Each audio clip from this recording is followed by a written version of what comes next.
Bienvenidas y bienvenidos a este contrapunto especial. Los miércoles vamos a dedicar este espacio para reflexionar y analizar distintos temas de interés para los trabajadores y el pueblo.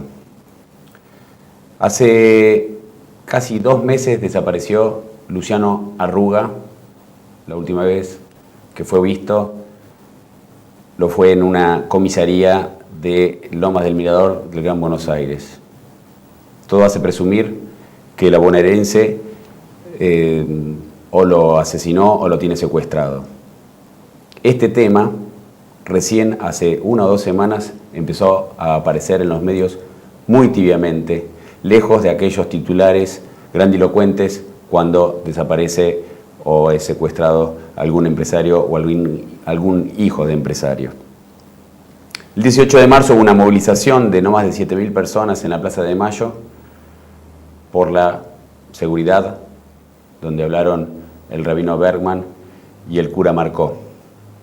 Si uno veía la televisión en aquel momento, todos los canales de noticias, había una virtual cadena nacional transmitiendo en vivo y en directo aquel acto. Una semana después, el 24 de marzo, decenas de miles nos movilizamos a lo largo y a lo ancho del país para repudiar, no solamente para repudiar el golpe de Estado de hace 33 años, sino para exigir que esta crisis la paguen los capitalistas. Como habrás visto, aquel 24 de marzo que fue feriado, durante la noche, con suerte, había una pequeña tanda, un pequeño sector del noticiero se dedicó a este tema, mientras se hablaban de cualquier otro tema.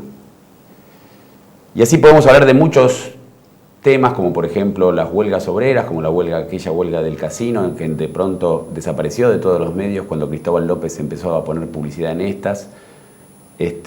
Evidentemente hubo un bloqueo por parte de los medios de numerosas luchas que vienen llevando a cabo los trabajadores. Por ejemplo, el tema de Iveco, salvo a nivel local en Córdoba, a nivel nacional no se está difundiendo aquel conflicto tan importante que se está llevando por estas horas.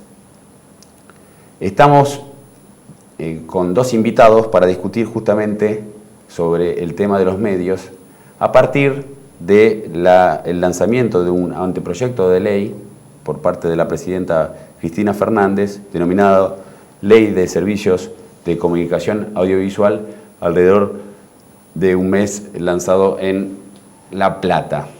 Carlos Mangone es docente de la Universidad Nacional de Buenos Aires, de Comunicación Social, y Daniel Satur es periodista y docente y también colaborador de La Verdad Obrera. Vamos a hablar e intercambiar con ellos distintas opiniones sobre esta ley o este anteproyecto de ley lanzado justamente, como decía, hace alrededor de un mes por la presidenta Cristina Fernández. Bienvenidos a TVPTS, los dos. Y la primera pregunta es, ¿en qué contexto político surge este anteproyecto? ¿Por qué el Poder Ejecutivo lanza ahora, 2009, tengamos en cuenta que el 25 de mayo se cumplen 6 años de poder por parte de los Kirchner? Ellos asumieron, Néstor asumió el 25 de mayo de 2003. ¿Por qué lo lanzan recién ahora? Una ley que supuestamente, como ellos presentan, cambiaría todo lo que tiene que ver con los medios de comunicación. Carlos Mangone. Sí, analizar el contexto en el cual se produce la aparición de este anteproyecto nos puede llevar también a reflexionar rápidamente sobre qué otros contextos se dieron la anterior ley, la llamada Ley de Radiodifusión que dictó la dictadura, y las principales modificaciones que hizo el gobierno menemista.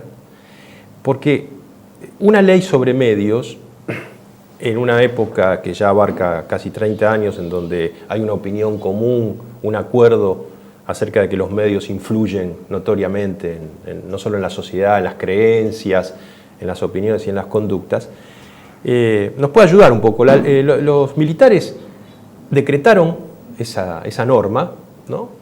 El gobierno de Videla lo decretó pocos meses antes, digamos, de retirarse y que llegara la secuencia violista, digamos, al gobierno, que fue, como ustedes saben, una suerte de momento politizado, digamos, de la dictadura, donde partidos políticos, burgueses, apoyaron la asociación de Viola, se abrieron un poco las compuertas a la información pública, los editorialistas empezaron a firmar sus opiniones, aunque los medios masivos quedaron en manos de la dictadura. Había una perspectiva de privatización. Quiero decir que estaba dentro de una estrategia política bastante clara. En el caso de Menem fue relativamente en forma inmediata a su asunción, cuando dispuso ese plan sorpresivo, digo sorpresivo en función de la campaña electoral, de privatizaciones, ¿no?, del movimiento liberal o neoliberal, y en ese sentido creo que se había visto la perspectiva de integrar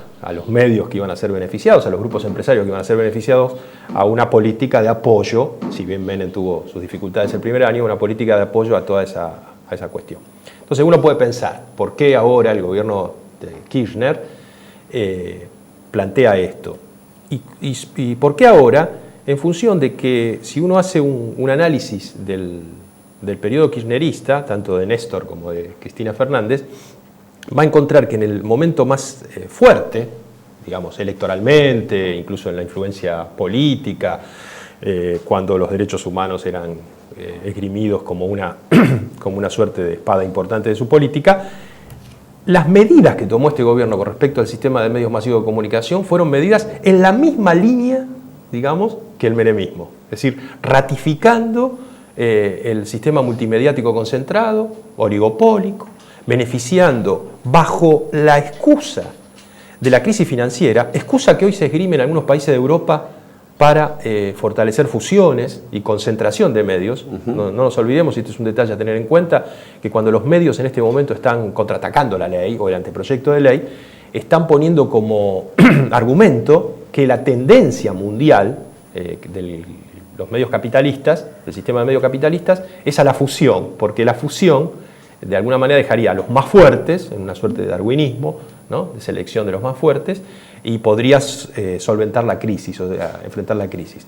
No nos olvidemos que el decreto de 2005, o sea, la resolución de Alberto Fernández y Néstor Kirchner, está basada en el problema financiero de los medios, es decir, la reconversión de los medios, y en ese sentido, cuando Kirchner era más poderoso, sacó la medida más reaccionaria.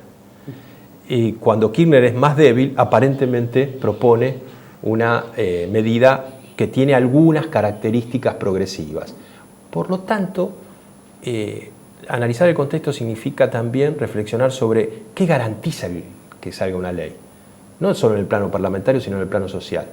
Y me parece que cuando uno hace un gran esfuerzo en el momento de mayor debilidad, eso se parece a un manotazo de ahogado. El que está por ahogarse está en el momento de mayor debilidad y lanza la brazada más fuerte. Entonces, en ese sentido, comparando los momentos, me parece que es un punto para tener en cuenta.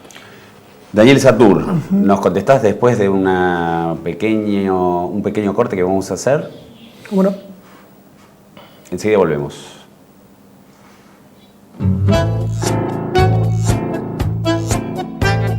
La Verdad Obrera, semanario del PTS, Partido de los Trabajadores Socialistas. La Verdad Obrera. Suscríbete enviando un mail a laverdadobrera@pts.org.ar o llamando al 4932-9297. La Verdad Obrera. www.pts.org.ar